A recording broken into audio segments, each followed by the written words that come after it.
Hey, this is Steve Halleck of TickTocking, and I'm here today to do a little MB&F comparison.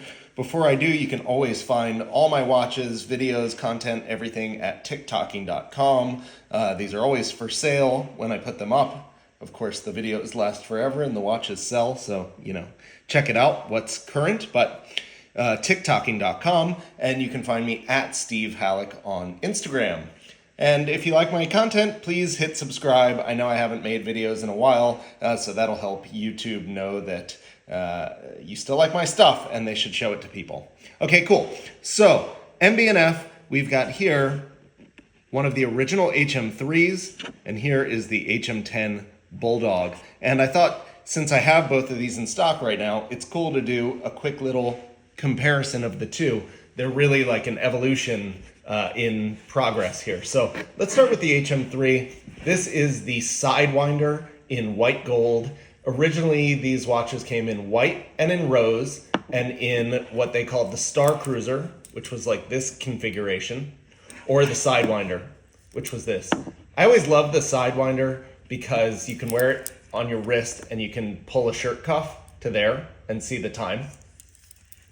Also, the Sidewinders have become sort of particularly kind of rare within the catalog because after these two, the Star Cruiser and the Sidewinder, came all of the Frog versions, and the Mega Wine version and all the other versions basically were in this configuration. So the Sidewinder is actually the only configuration of HM3 that is on this plane here. So it's pretty cool. They didn't make very many of these. I prefer it in white than rose, but the rose is also very cool. This actually was my first HM3, not this exact watch, but a white gold Sidewinder that I wore almost every day for like 2 years in, God, it must have been 2008 or something. So HM3 is really where MB&F came into its kind of current iteration. HM1 and HM2 were both wide, and they both kind of kept the time telling. They were three-dimensional in the case, but the time telling was still on the normal kind of parallel plane. And HM3 is where the time telling itself gained three-dimensionality, and you start to see a lot of what became future MB&F things in HM3. So you've got those vertical time cones there. You've got the winding rotor on the top. So you have a real kinetic element introduced into the visual looks of the watch. So from the top, you can see something moving, and that really became an MB&F hallmark in both the legacy machines and the horological machines.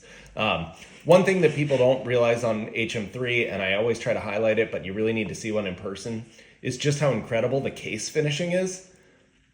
This like satin polished piece here going into the high polished mid case and then up into the top pieces is really just pretty spectacular and really underrated finishing wise. The movement is totally good. Very above adequate.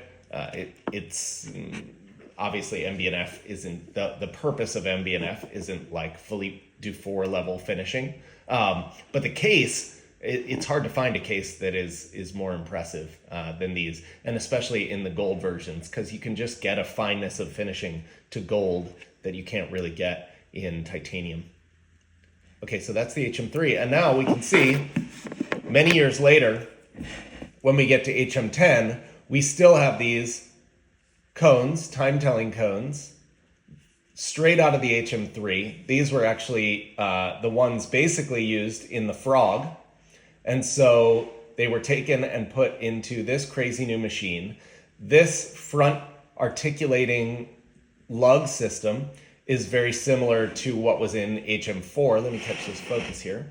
So HM4, it has pieces of that.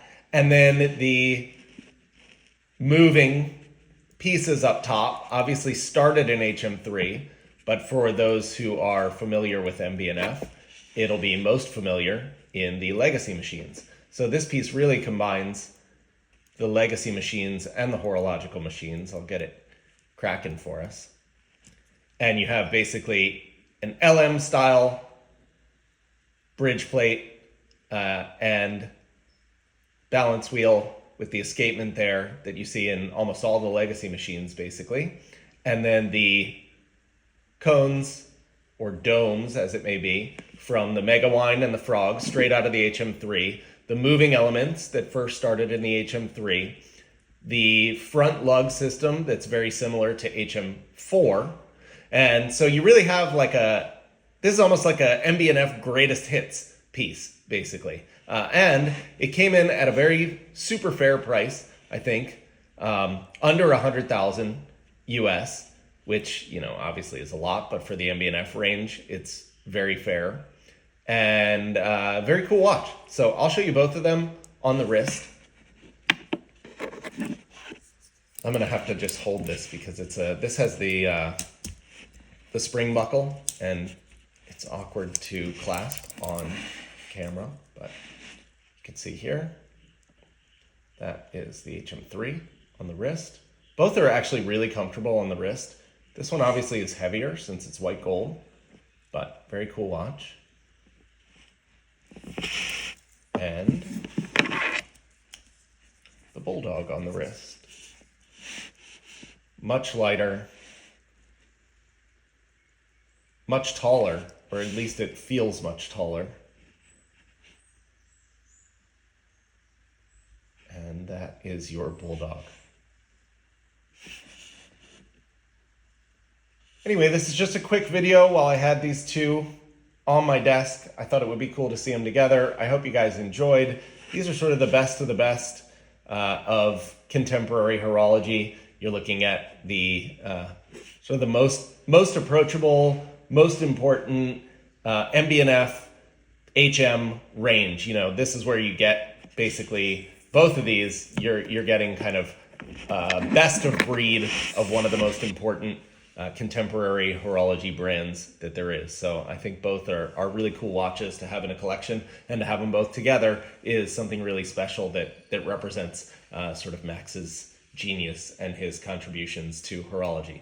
So anyway, thank you very much. If you like this, please hit subscribe, share it, do all the things that everybody asks you to do. And again, TickTocking.com and @Steve Halleck on Instagram. Thank you.